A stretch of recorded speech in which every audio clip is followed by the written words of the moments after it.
안녕하십니까, 볼리TV의 서영욱입니다. 제가 MBC 축구 해설위원인데 MBC에서 축구 중계가 잘 없기 때문에 요즘에 아프리카TV, 서영욱TV를 통해서 생중계를 많이 하고 있습니다. EPL, K리그, ACL 많이 하고 있는데요.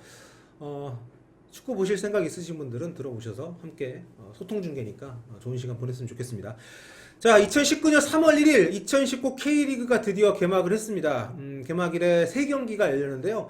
3경기 모두가 진짜 꿀잼이었습니다. 아주 재밌는 승부들이 많이 있었고요. 사실 축구에서 프로스포츠에서 중요한 것은 저는 경기의 레벨이라고 생각하지는 않습니다. 퀄리티, 정말 세계 최고의 선수들 22명이 모여서 축구를 한다고 해서 늘 재밌는 것은 아니거든요. 여러 가지 해프닝들 혹은 여러 가지 이야기거리들, 때로는 팬들의 어떤 몰입도, 그리고 경기 자체의 어떤 스토리, 그런 것들이 모여서 프로스포츠를 재밌게 만드는 것인데, 오늘 K리그 개막전에는 그런 얘기거리들, 또 경기 자체의 그런 몰입도가 아주 높았던 그런 하루가 아니었나 생각이 됩니다. 경기들을 좀 간단히 리뷰를 좀 해보는 토크 시간을 갖도록 하겠습니다. 겨울 이적 시장이 굉장히 좀 많은 이적들이 있었습니다. 그리고 이번 개막일에는 그런 이적들이 모두 각자의 방식으로 자기의 어떤 영향력을 보여주는 그런 시합들이 됐습니다. 먼저 전북과 대구의 개막전, 공식적인 개막전이었죠. 오후 2시에 킥오프를 했었는데요. 전년도 리그 우승팀인 전북과 전년도 FA컵 우승팀인 대구가 경기를 했습니다. 유럽에서는 커뮤니티 실드나 슈퍼컵 같이 따로 경기를 합니다만, 우리는 여건상 그렇게 치르지는 않고 그냥 리그 개막전을 그 경기로 대체를 합니다. 여러 가지로 관심이 많은 시합이었죠. 두 팀 모두 ACL, 올 시즌에 AFC 챔피언스 리그를 나가는 팀이어서 굉장히 전력적으로 K리그를 대표하는 팀들이라고 할 수 있었고, 대구에서는 무엇보다 에드가라는 뛰어난 공격수, 세징야라는 뛰어난 공격수가 있었고, 무엇보다 조현우라는 한국을 대표하는 골키퍼가 있었고요.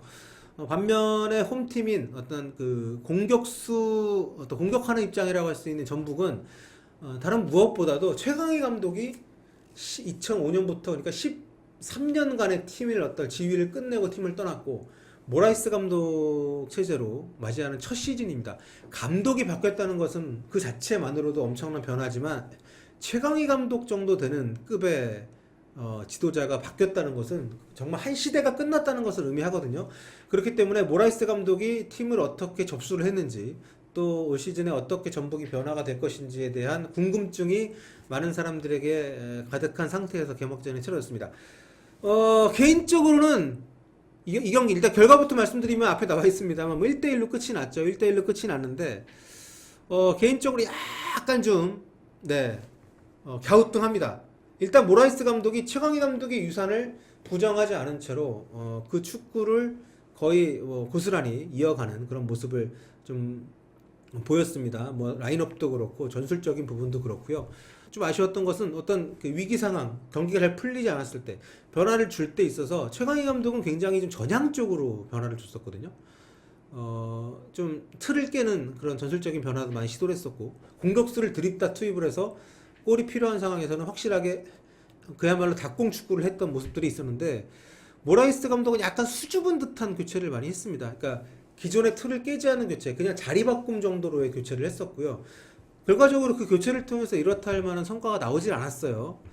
닭공이라는 색채, 올 시즌 전북에서는 보기 힘들어질 것 같다는 생각이 들었었고, 교체 카드를 통한 극적인 변화를 만들어내는 모습도 개막전 한 경기에 불과하지만 약간 좀 우려 내지는 좀 조심스러운 생각을 갖게 하는 단초들을 많이 제공을 했던 그런 전북이었던 것 같습니다. 그러니까 기대를 모았던 문선민, 최영준, 또 한승규 이런 선수 선발 제외가 됐습니다만 후반에 교체로 최영준 선수 빼고 나왔었고요. 이동국 선수도 후반에 교체로 나왔는데 김신욱 자리 이동국 선수가 투입이 됐습니다. 그러니까 좀 아까 말씀드렸던 부분하고도 연관이 됩니다만, 올 시즌의 전북은 최강희 감독 체제의 전북처럼 리그를 독주하는 강호로서의 어떤 책임감, 그런 의무감, 그런 것들을 보여줄 수 있을 만한 팀이 아닐 수 있겠다는 생각이 좀 들어요. 전북이 투자가 됐던 뭐가 됐던, 감독이 뛰어났고 선수가 뛰어났고 뭐가 됐던, K리그의 1강인 것은 다른 팀들도 인정을 하는 부분입니다.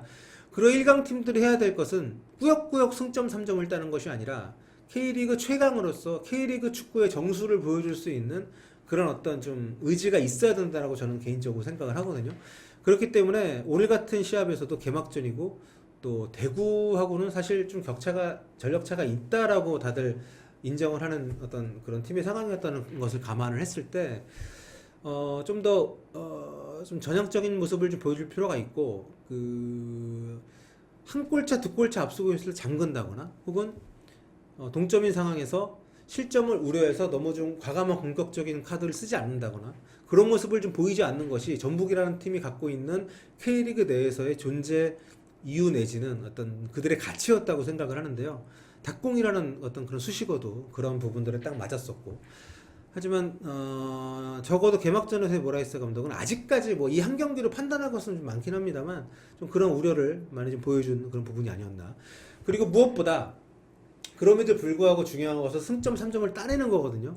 근데 오늘 저희 스코어 좀 나오지 않습니까? 울산, 경남 홈 경기를 했고 ACL에 나가는 팀들 다 승점을 땄어요. 3점을. 근데 전북만 승점 3점을 못 땄습니다.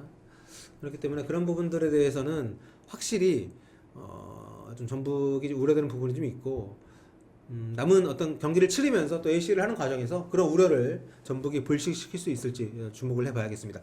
자, 그리고 대구 얘기도 안 할 수 없죠. 대구가 이번에 ACL을 참가를 합니다. ACL을 참가를 하기 때문에 선수층이 얇은 것에 대해서 우려가 있었고요. 그런 부분들 때문에 리그 초반에 시즌 초반에 굉장히 좀 안 좋을 수 있어요. 챔스와 이 리그를 병행을 해야 되기 때문에. 하지만 어쨌든 가장 큰 고비였던 대구 전북과의 개막전에서 에드가 선수의 헤딩골로 골을 만들어냈고 그 이후에 경기를 운영하는 과정에서도 굉장히 뭐랄까요, 좀 기본을 잃지 않았어요. 이 자신들의 목표 승점 1점이 제가 볼 때는 현실적인 목표였다고 보고요. 그 승점 1점을 따내기 위한 축구를 굉장히 영리하게 잘했습니다. 수비 쪽에 미드필더진들이 수비 쪽에 많이 좀 집중을 했었고 또 역습하는 과정, 속공하는 과정에서도 절대 뭐 서너 명 이상의 공격수들을 앞쪽으로 전진시키진 않았습니다. 그만큼 실점에 대한 대비를 꾸준히 하는 과정에서 골까지 만들어냈고 또 승점 1점을 가지고 갔기 때문에 대구 입장에서는 굉장히 성공적인 개막전이었다고 생각이 됩니다. 이런 부분들을 봤을 때 ACL에서도 대구는 좀 괜찮을 것 같아요. 무엇보다 에드가 세징야, 이번에 김대원 선수도 속공 과정에서 위협적인 모습 보여줬는데 세징야, 에드가라는 아주 확실한 득점원이 있기 때문에 ACL에서도 이런 축구 저는 좀 먹히지 않을까 이런 기대를 좀 개인적으로는 하고 있습니다. 자, 그리고 두 번째 경기 경남과 성남 얘기를 좀 해볼게요. 네, 경남 성남 경기 보신 분들 아시겠습니다만 전반전에 굉장히 다른 의미로 꿀잼이었습니다. 실수들이 좀 뜻밖의 실수들이 많이 나왔어요. 그러면서 두 팀 모두 아주 고전을 했던 경기였는데 후반전 선수들이 경기 감각을 좀 끌어올리면서 완전히 다른 시합이 됐습니다. 찬스 장면도 굉장히 많이 나왔고요. 무엇보다도 경남은 차례차례 이번에 관심을 끌었던 영입 선수들을 투입을 하면서 그런 것들이 굉장히 좀 성과를 냈습니다. 무엇보다 조던 머치 선수 좀 소문난 어떤 선수였기 때문에 그만큼 기대치가 높았는데 그 기대치를 그래도 유지를 시켜줬습니다. 간간히 나왔던 볼터치가 굉장히 좀 클래스가 있었고요.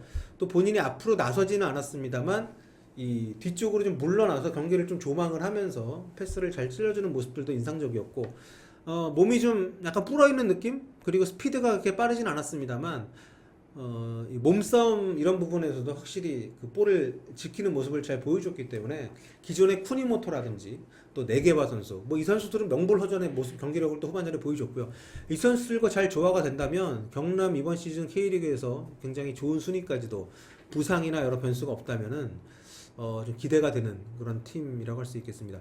한 가지 좀 눈에 띄는 것은 제가 아프리카 중계할 때 저희 그 청취자분들하고도 굉장히 좀 재밌게 좀 얘기거리를 많이 좀 가져가기도 했습니다만 9번을 달고 나왔던 룩 선수, 카스타이오스 선수, 이 선수가 네덜란드에서 굉장히 잘했던 선수죠.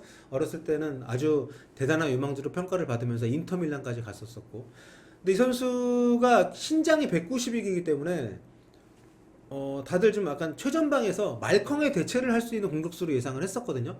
하지만 이 선수가 유럽에서 뛴 영상을 봐도 그렇고 약간 세컨드 스트라이커 내지는 이선 공격수 스타일이더라고요. 그래서 이 경남에서도 박기동 선수를 오히려 전방에 놓고 이 룩 선수를 후방 이선에서 뛰켰는데 일단 기본적으로 볼터치가 안 좋았고요. 오늘 패스도 안 좋았고 무엇보다 스피드가 너무 느려요. 그러니까 K리그에서는 피지컬이나 스피드 둘 중에 하나만 확실히 가지고 있어도 먹히는 리그거든요. 그런데 그런 부분에서 좀 약간 애매한 그 존재감을 좀 보여줬습니다. 그래서 저희가 등번호가 9번이고 이름이 룩이어서 약간 루카쿠에 빗대서 루쿠쿠라고 막 불렀었는데, 이런 루쿠쿠 선수가 저는 이제 경남의 변수일 것 같아요. 이 선수가 빠르게 자리를 잡고 본인의 어떤 스피드의 한계라든가 어떤 그 아직까지 K리그 템포에 적응을 못한 이런 부분들, 본인의 몸 상태가 아직까지는 다 올라오지 않은 것 같은데, 만약에 이 루쿠쿠 선수까지 빠르게 자신의 기량을 끌어올린다면 경남 올해 저는 우승권까지도 갈 수 있지 않나, 이런 생각을 할 정도로, 특히 이제 미드필드에서 공격으로 오는 과정에서 뭐 김승준 선수도, 울산에서 데리고 온 김승준 선수도 오늘 굉장히 잘해줬고요. 아주 공격적인 부분에서는 K리그 어떤 팀도 막기 힘든 그런 저력을 보여줬다고 생각을 합니다. 특히 크니모토와 네게바가 호흡도 잘 맞고요. 네게바가 볼을 굉장히 앞쪽으로 배달을 본인이 직접 택배를 잘 직접 들고 배달을 잘 해주고 있고, 거기서 쿠니모토라든가 김승준 선수가 마무리 과정에서 굉장히 잘 도움을 준다면, 또 박기동과 룩 같은 선수까지 제 몫을 해준다고 봤을 때 이 팀은 굉장히 무서울 것 같고, 또 이 선에서 최영준 선수가 빠진 부분을 조던무츠가 의외로 잘 해결해 줄 수 있지 않을까. 사실 이름값 높은 빅리그 출신 선수들이 K리그에서 그렇게 오래 버티지 못한 과거의 일들이 있었는데, 조던머치가 오늘 보여준 만큼만 꾸준히 성장해서 해준다면 키플레이어가 될 수도 있지 않을까, 이런 생각을 조심스럽게 할 수가 있었습니다. 자, 다음 이제 울산과 수원 얘기를 좀 해볼 텐데, 이 경기는 제가 이제 뭐 하이라이트밖에 보진 못했습니다만, 저희 방에 오신 분들 얘기를 들어봐도 그렇고, 좀 수원은 제가 경기 전에 취재한 결과 동계 훈련 내내 전방 압박, 라인 끌어올리기, 또 염기훈과 대안의 공격력에 많이 좀 기대를 하는 부분들. 근데 그게 오늘 경기에 좀 반영이 됐던 것 같아요. 오늘 저희 채팅창에서 중계를 보시면서 얘기해 주셨던 분들 얘기 들어보면, 후반전 어느 순간부터는 뭐 거의 모든 선수들이 하프라인 앞을 넘어가는 상황들도 몇 차례 나왔을 만큼 굉장히 어떤 전방 압박에 그 올인하는 모습을 보였다고 하는데, 이게 약간 좀 위험하긴 해요. 왜냐하면 체력 소모가 워낙 많은데다가 지금 수원이 버리기 힘든 선수들, 대안과 염기훈, 대안 선수가 39살이거든요 한국 나이로. 그러니까 이런 노장 선수들을 기용을 하면서도 그런 전방 압박, 또 라인을 끌어올리는 축구가 가능할 것인지 굉장히 지금 의문스러운 부분은 있긴 한데, 그래도 K리그 우승 후보 중에 한 팀 울산을 상대로 나름대로 예리한 면을 좀 보여줬다고 합니다.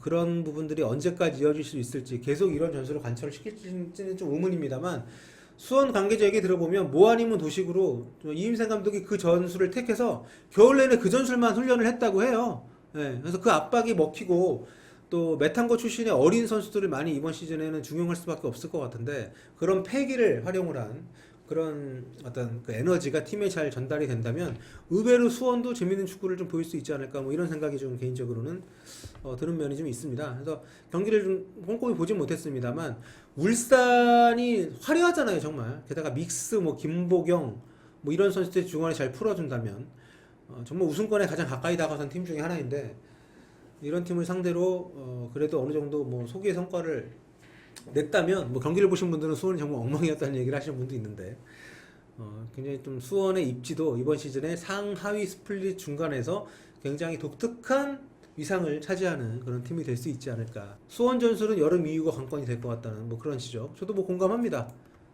뒷공간이 너무 넓어서 치명적인 약점이 있다. 그러니까 지금 뭐 수원 같은 경우에는, 근데 울산이 황일수나 김인성, 김태환 이런 선수들 가지고 충분히 파고들 수 있을 것 같은데, 전북 같은 팀하고 할 때도 좀 어려울 수 있겠네요. 로페즈도 있고 문선민이 좋아하는 팀이 되겠네 수원은.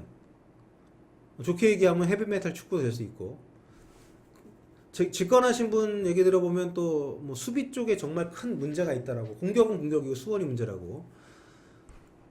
자, 아무튼 뭐 후토크는 여기까지 진행을 하겠습니다. 뭐 개막 전에 3경기밖에 하지 않았는데 뭐 저희가 속단하기는 어렵습니다만, 그래도 3경기 모두 재밌었잖아요. 재밌었기 때문에 이런 열기가 앞으로도 계속 이어졌으면 하는 바람을 가져보도록 하겠습니다.